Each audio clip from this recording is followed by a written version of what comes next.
بسم اللہ الرحمن الرحیم ان الذین آمنوا بے شک وہ لوگ جو ایمان لائے، والذین ہادوا اور جو لوگ یہودی ہوئے، والنصارى اور نصارہ ہوئے، والصابئین اور صابی ہوئے، من آمن باللہ جو ایمان لایا ان میں سے اللہ پر، والیوم الآخری اور قیامت کے دن پر، وعمل صالحا اور کام کیے نیک، فلہم اجرہم عند ربہم ان کا ثواب ان کے رب کے پاس ہے، ولا خوف علیہم نہ ان کو کچھ خوف ہوگا، ولا ہم یحزنون اور نہ وہ غمگین ہوں گے۔ فرمایا جو لوگ ایمان لائے اور یہودی ہوئے، ہادو یہودی ہوئے، ٹھیک ہے جی، یہ سورہ البقرہ پہلا پارہ 61 نمبر آیت سے آگے ہم پڑھ رہے ہیں۔ یہودی ہوئے، والنصارى اور نصارہ ہوئے، والصابئین اور صابی ہوئے۔ نصارہ سے مراد عیسائی ہیں، جنہیں ہم عیسائی کہتے ہیں، حضرت عیسیٰ علیہ السلام کو ماننے والے، اور صابی سے مراد وہ گروہ ہے جو ستارہ پرست تھا، جو ستاروں کی پوجا کیا کرتے تھے۔ من آمن باللہ والیوم الآخر وعمل صالحا فلہم اجرہم عند ربہم ولا خوف علیہم ولا ہم یحزنون۔ آسان الفاظ ہیں، ساری بات یہاں پر گزر چکی ہے، اس میں پہلے بھی الفاظ گزر چکے ہیں۔ یہ یہاں سے نوع اول کا تتمہ بیان کیا جا رہا ہے۔ میں نے آپ سے عرض کیا تھا کہ سورہ البقرہ کو 3 حصوں میں تقسیم کیا گیا ہے۔ نوع اول یہاں پر ختم ہو رہی ہے اور اس کی ایک اختتامی بات کی جا رہی ہے۔ اختتامی بات یہ ہے کہ جو لوگ بھی، چاہے وہ یہودی ہیں، چاہے وہ نصارہ ہیں، چاہے صابی ہیں، اللہ پر، آخرت کے دن پر اور آج رسول اللہ صلی اللہ علیہ وسلم پر ایمان لائیں گے تو ان کے اس عمل کو قبول کیا جائے گا۔ اگر وہ نیک عمل کریں گے تو اس کا ان کو اجر ملے گا، اس کا ان کو اجر ملے گا۔ یہودیوں سے مراد وہ لوگ ہیں جو حضرت موسیٰ علیہ السلام پر ایمان لائے ہیں، یعنی حضرت موسیٰ علیہ السلام کی امت، اور نصارہ سے مراد حضرت عیسیٰ علیہ السلام کی امت۔ صابئین یہ بھی اہل کتاب کا ہی ایک گروہ ہے۔ من آمن باللہ، من آمن باللہ، ہر گروہ جو ہے وہ اپنے اپنے نام پر خوش ہے، ناموں میں کچھ نہیں رکھا۔ جو ایمان لائے گا اللہ پر اور آخرت کے دن پر، اس کے اس عمل کو قبول کیا جائے گا۔ فرمایا ان کے لیے کیا ہے؟ ان کے رب کے پاس اجر ہے، ولا خوف علیہم نہ ان کو کوئی خوف ہوگا، ولا ہم یحزنون اور نہ ہی ان کو کوئی غم ہوگا۔ آگے دیکھیں، وَإِذْ أَخَذْنَا مِيثَاقَكُمْ جب لیا ہم نے تم سے عہد، وَرَفَعْنَا فَوْقَكُمُ الطُّورَ اور بلند کیا تمہارے اوپر طور کو، خُذُوا مَا آتَيْنَاكُمْ کہ پکڑو جو کتاب ہم نے تم کو دی، بِقُوَّةٍ زور سے، یعنی مضبوطی سے، وَاذْكُرُوا مَا فِيهِ وَاذْكُرُوا مَا فِيهِ اور یاد رکھو جو کچھ اس میں ہے یاد رکھو جو کچھ اس میں ہے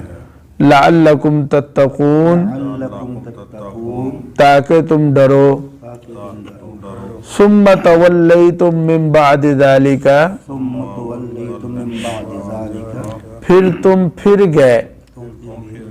من بعد ذالک من بعد ذلك اس کے بعد اس کے بعد فلولا فضل اللہ فلولا فضل اللہ سو اگر نہ ہوتا اللہ کا فضل سو اگر نہ ہوتا اللہ کا فضل علیکم علیکم تم پر تم پر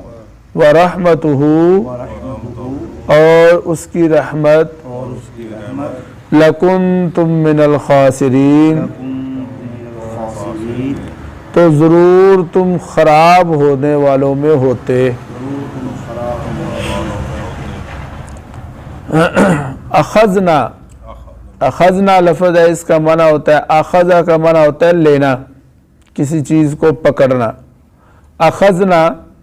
ہم نے لیا میثاقکم میثاق کہتے ہیں مضبوط عہد کو دیکھیں ایک ہوتا ہے لفظ عہد عہد کا معنی یہ ہے کسی سے کوئی معاہدہ کرنا پھر ایک لفظ ہوتا ہے میثاق میثاق کسے کہتے ہیں عہد کرنے کے بعد اس پر کوئی قسم وغیرہ اٹھا لینا اس کو مضبوط کر لینا وہ پھر میثاق بن جائے گا ٹھیک ہے ورفعنا رفع کا معنی ہوتا ہے بلند ہونا فوقا کہتے ہیں اوپر کی سمت کو طور ایک پہاڑ کا نام ہے خذو خذ کا معنی ہوتا ہے پکڑنا خذ بیدی میرا ہاتھ پکڑو خذو پکڑو ما آتیناکم آتینا جو ہم نے تم کو دیا یعنی کتاب جو ان کو دی گئی تھی بنی اسرائیل کو تورات بقوت زور سے وذکروا اور یاد کرو ما فیہ لعلکم تتقون ثم تولیتم پھر تم پھر گئے تولا تولا یتولا تولیتم پھرنا اپنی بات سے مکر جانا یا معاہدہ توڑ دینا فلولا فضل اللہ علیکم ورحمتہ لکنتم من الخاسرین یہاں سے نوع ثانی شروع ہو رہی ہے دوسری قسم نوع اول کا اختتام ہو چکا ہے نوع ثانی کی ابتدا ہو رہی ہے اس نوع ثانی میں نزول قرآن کے وقت یعنی جو موجودہ بنی اسرائیل تھے ان کے باپ دادوں کی 3 خباثتوں اور شرارتوں کا بیان کیا جائے گا ٹھیک ہے نا جی جب قرآن کریم نازل ہو رہا تھا مدینہ منورہ میں جو بنی اسرائیل تھے یہود تھے ان کو مخاطب کر کے ان کے آباء و اجداد کی 3 خباثتوں اور شرارتوں کا نوع ثانی میں ذکر ہے چنانچہ ان 3 خباثتوں میں سے پہلی خباثت وَإِذْ أَخَذْنَا مِيثَاقَكُمْ سے پہلی خباثت بیان کی جا رہی ہے میثاق ان سے عہد لیا میثاق سے مراد ہے تورات پر عمل کرنے کا وعدہ یعنی اللہ تعالیٰ فرماتے ہیں ہم نے ان سے میثاق لیا میثاق سے مراد یہ ہے کہ تمہارے باپ دادے جو تھے ہم نے ان سے وعدہ لیا تورات پر عمل کرنے کا جیسا آج ہم نے کلمہ لا الہ الا اللہ پڑھ کر اللہ سے ایک وعدہ کیا ہوا ہے ہم نے جو کلمہ لا الہ الا اللہ محمد رسول اللہ پڑھا ہے اس میں ہم نے اللہ تعالیٰ سے اس بات کا اقرار کیا ہے کہ قرآن کریم کے احکامات اے اللہ آپ کے جو احکامات ہیں ان پر عمل کریں گے اور رسول اللہ صلی اللہ علیہ وسلم کی سنت کی پیروی کریں گے اسی طرح ان لوگوں نے جب کلمہ پڑھا تو ان لوگوں سے بھی اللہ تعالیٰ نے یہ عہد لیا تو میثاق سے مراد تورات پر عمل کرنے کا وعدہ ہے وَرَفَعْنَا فَوْقَكُمُ الطُّورَ حضرت موسیٰ علیہ السلام تورات لے کر آئے اور بنی اسرائیل سے کہا کہ یہ اللہ کی کتاب ہے اس پر عمل کرو تو انہوں نے کہا کہ یہ احکامات تو بڑے سخت ہیں ٹھیک ہے نا جی اچھا پیچھے ہم پڑھ چکے کہ یہاں تک انہوں نے کہا جب تک اللہ تعالیٰ خود ہم سے ہم کلام نہیں ہوگا ہم اس پر عمل نہیں کریں گے. پھر یہ بھی پڑھا کہ انہوں نے کہا کہ جب تک ہم اپنی آنکھوں سے اللہ تعالیٰ کو نہ دیکھ لیں، یعنی آنکھوں سے دیکھنے کا مطالبہ انہوں نے کیا. تو اس طرح کے ہیلے بہانے انہوں نے شروع کر دیے. اصل مقصد یہ تھا کہ احکامات پر، یعنی اصل مقصد یہی تھا